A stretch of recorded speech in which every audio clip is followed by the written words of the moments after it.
everyone, this is Samya and welcome to my YouTube channel.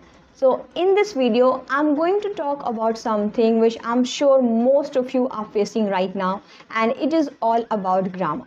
So I've noticed one thing a lot among people, that when they start learning English, they think too much about grammar. Like they're literally worried about their grammar, that I don't know anything about grammar, my grammar is not good at all. So it's very obvious for them to think that they can't speak English fluently just because their grammar is not good at all.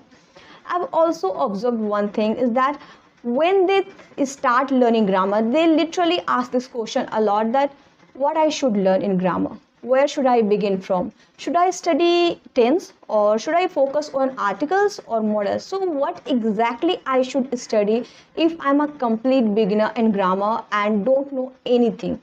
So in this video, I'm going to talk about all the problems which you are facing right now, and I hope I will be able to make your points clear regarding grammar. First of all, you have to come out of this myth that grammar is the most important thing to speak English fluently.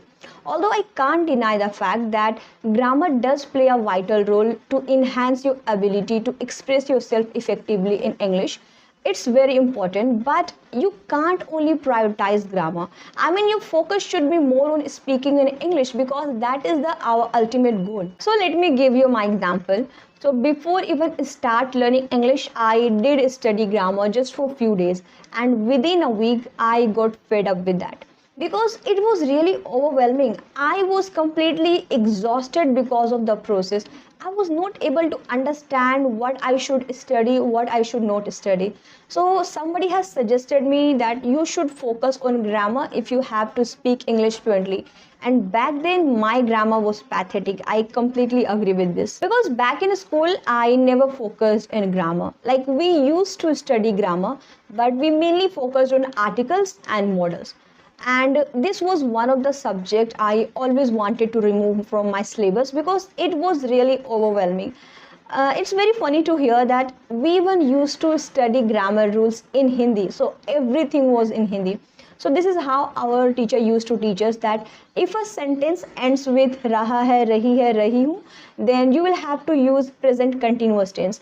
And if a sentence ends with chuka hai, chuki hu, then you should use present perfect tense. So this is how we studied grammar back in school. Now it seems quite easier to me, but back in school it was like a nightmare. So this is the most frequent question people ask, that if I have to start learning grammar, then what I should study or where should I begin from? So I would like to tell you very clear that if you are a complete beginner, then don't focus on grammar only. Look, if you are a complete beginner for speaking in English, your focus should not be on grammar. Rather than you should focus on reading and listening. Because I'm sure if you have never spoken in English, you can't speak English before being comfortable in the language. So in order to become comfortable in the language, you will have to follow two steps, which is listening and reading. While you are following these two processes, which is listening and reading, you will become aware about grammar, that how to construct particular sentence and what type of rule you should be applying in order to construct few sentences.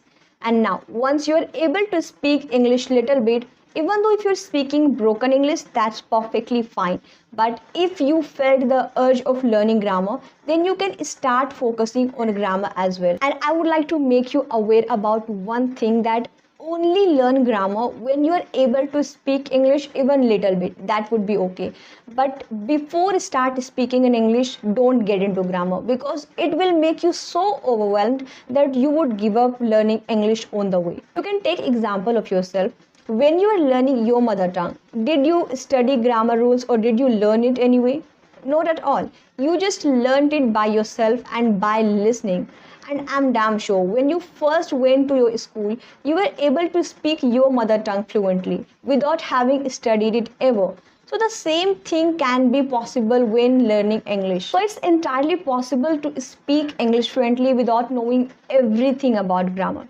And when it comes to what to learn in grammar, then I would highly recommend you to start focusing on tense and models, because these are two things we mostly use in our daily life. Because I also began with tense and models, and when I'm saying tense does not mean you have to learn everything or every single rule about tense. I mean, tense is such a vast topic, and it's not important to know everything right in the beginning. And there are a lot of rules in tense which we don't usually use in our daily life conversation. I mean, I have learned them, but I rarely use them. In my opinion, you should primarily focus on simple present tense, present continuous, and perfect tense. And when it comes to past tense, simple past tense and past continuous tense. And when it comes to future tense, then I think simple future tense would be enough to start in the beginning. Well, we use rest of the tense, but they are little bit complex compared to these tense. So that's why if you are a complete beginner, then I would highly recommend you to focus on these tense. Apart from that, you can focus on models too, because they are also very important.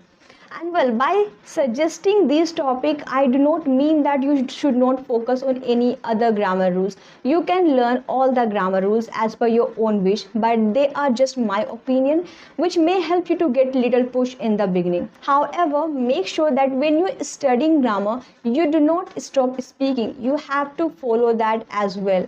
But if you are somebody who thinks that okay, your grammar will only make you fluent in English, then it's never gonna happen. So make sure that whatever steps you have been following to become fluent in English, you have to continue them simultaneously. Although it's completely up to you to decide in which step you should be spending more time, because you know yourself very well.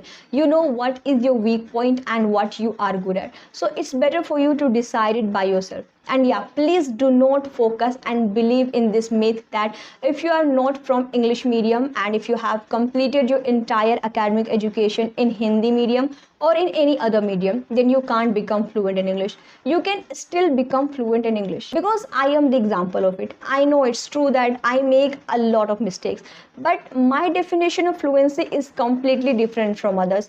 I just wanted to be able to express myself effectively in English, and that's what I'm able to do. So I hope I could make my points clear and I could make you understand about what I'm trying to say. So that's all I had to say in this video. And yeah, if you have any question related to English, then let me know in the comments below. I would love to make a video on that topic. So thank you so much for watching this video. I hope you found it helpful and interesting. So please give it a thumbs up and don't forget to subscribe to my channel. And I will see you in my next video. Bye.